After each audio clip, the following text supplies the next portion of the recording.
And उसी के साथ साथ यहाँ पे एक वॉइसिंग करके मोड है जहाँ पे आपको 3 ऑप्शंस दिख रहे होंगे, प्योर, यूएनआर और एक्सटर्नल। जो आप लोग रिमोट कंट्रोल वाला पोर्ट देख रहे हैं उसके अंदर आपकी RJ45 IP network cable insert की जाती है। तो इसके अंदर इथरनेट की केबल जाती है जिसको आप लोग अपने राउटर से कनेक्ट कर सकते हैं।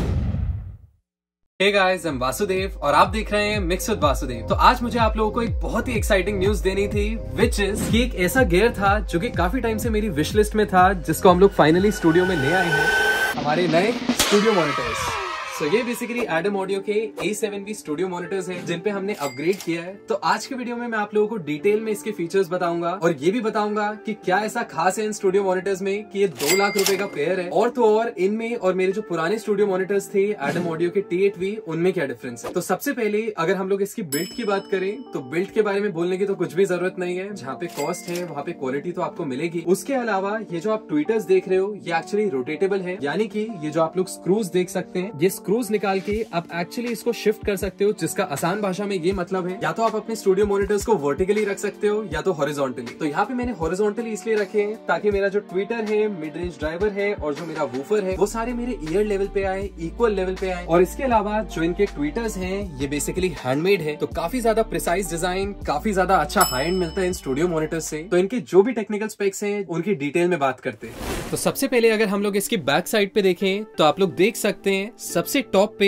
हमारे पास रूम अडेप्टेशन है, जिसको आप लोग बेसिकली EQ की तरह देख सकते हो। तो यहाँ पे हमारे पास 4 बैंड्स हैं EQ में, एक बेस का है, एक डेस्क का है, एक प्रेजेंस का है और एक ट्रेबल का है। क्योंकि क्या होता है, जब भी आपके जो स्टूडियो मॉनिटर्स हैं आपके डेस्क के क्लोज होते हैं तो कुछ रिफ्लेक्शंस डेस्क की वजह से भी इंट्रोड्यूस होती है, जो कहीं ना कहीं ये जो लो मिड रीजन है इसमें बूमिनेस लाती है। तो इसीलिए आप लोग देख सकते हैं इसके अंदर सिर्फ रिडक्शन के ऑप्शंस हैं, आप इस रेंज को बूस्ट नहीं कर सकते, बिकॉज मोस्टली जो आपकी मड होती है, मोस्टली जो आपकी अनवांटेड फ्रीक्वेंसीज होती है वो आपको इसी रेंज में मिलती है। इसके बाद एक हमारे पास लेवल नॉब है जहाँ पे आप लोग -12 से +12 dB तक जो आपका लेवल है, जो आपकी वॉल्यूम है उसको एडजस्ट कर सकते हो। एंड उसी के साथ साथ यहाँ पे एक वॉइसिंग करके मोड है जहाँ पे आपको 3 ऑप्शंस दिख रहे होंगे, प्योर, यूएनआर और एक्सटर्नल। तो प्योर मतलब फ्लैट साउंड होता है, तो इनकेस अगर आप लोग गाने को मिक्स कर रहे हैं या कोई भी ऑडियो फाइल को एडिट कर रहे हैं, बेसिकली कोई भी क्रिटिकल काम कर रहे हैं, तो उस केस में आप लोग प्योर मोड यूज कर सकते हैं। उसके बाद जो हमारा यूएनआर मोड है that is uniform natural response. Adam audio की मॉनिटर्स में जो यूनिक कलर होता है उसको सुनाता है। और जो एक्सटर्नल मोड है उसके अंदर आप लोग और कॉम्प्लेक्स चीजें कर सकते हो, जिसकी मैं अभी थोड़ी देर में बात करने वाला हूँ। बेसिकली इन स्टूडियो मॉनिटर्स के साथ एक A कंट्रोल सॉफ्टवेयर आता है, प्लस सोनार वर्क्स का 60 डे का फ्री ट्रायल वर्जन आता है। तो उसकी मदद से आप लोग जो भी प्रीसेट सेव करते हो, जो भी अपने रूम में ट्यूनिंग करते हो, आप उस प्रीसेट को सेव कर सकते हो उस एक्सटर्नल मोड में। लेकिन एक चीज याद रखें कि जब भी आप लोग एक्सटर्नल मोड पे स्विच करते हैं तो आपका जो रूम अडेप्टेशन है और जो लेवल नॉब है ये काम करनी बंद कर देती है, बिकॉज जो सारा कंट्रोल है वो चला जाता है इन द बॉक्स इनके सॉफ्टवेयर में। उसके बाद जो आप लोग रिमोट कंट्रोल वाला पोर्ट देख रहे हैं उसके अंदर आपकी RJ45 IP network cable insert की जाती है। तो इसके अंदर इथरनेट की केबल जाती है जिसको आप लोग अपने राउटर से कनेक्ट कर सकते हैं। ये बेसिकली तब काम आता है जब आप इसका जो सॉफ्टवेयर है उसको यूज करते हैं। उसके बाद जो ऑलमोस्ट सारे स्टूडियो मॉनिटर्स में आता है, एक XLR बैलेंस्ड कनेक्शन के लिए और एक RCA पोर्ट अनबैलेंस्ड कनेक्शन के लिए। और याद रहे इनमें से आप लोग जो भी कनेक्शन करे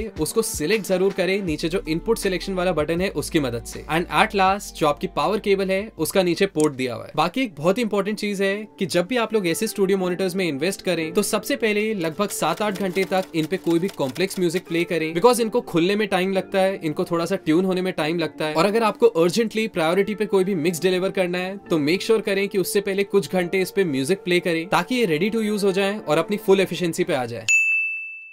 जब मैंने इन मॉनिटर्स पे कुछ स्पेसिफिक गाने सुने तो मैंने रियलाइज किया कि मुझे और ज्यादा बारीकियां सुनाई देने लगी गानों में, जैसे कि जो भी रिवर्ब और डिलेज यूज हुए हैं वो और ज्यादा खुल गए मेरे लिए। एंड इसके अलावा बैकग्राउंड में छोटे छोटे जो ईयर कैंडीज थे, छोटे छोटे जो आरपेजियोस प्ले हो रहे थे वो मुझे और ज्यादा क्लियरली सुनाई देने लगे। सो एट लास्ट अगर मेरे को बोलना हो कि क्या ये वर्थ इट है, तो अगर मैं आप लोगों को एक सच बात बताऊं जो मैंने इस वीडियो के स्टार्टिंग में बोली थी कि ये मॉनिटर्स जो है ये काफी टाइम से मेरी विश लिस्ट में है एंड मुझे नहीं पता था कि मैं इतनी जल्दी इनको अपने सेटअप में ला पाऊंगा। एक्चुअली मेरी विश लिस्ट में एडम ऑडियो का A7X स्टूडियो मॉनिटर था, लेकिन एडम ऑडियो ने उससे भी एक बेटर मॉडल निकाला, उससे भी एक रिवाइज मॉडल निकाला। तो कहीं ना कहीं उसकी टाइमिंग सही मैच हुई एंड वी डिसाइडेड कि इसको हम लोग अपने सेटअप में लाएं, अपने स्टूडियो में लाएं। तो इनको मैं कुछ टाइम और यूज करता हूं और फिर आप लोगों के साथ अपना एक्सपीरियंस शेयर करूंगा एक नए वीडियो में। तब तक के लिए मिलते हैं अगले लेक्चर में।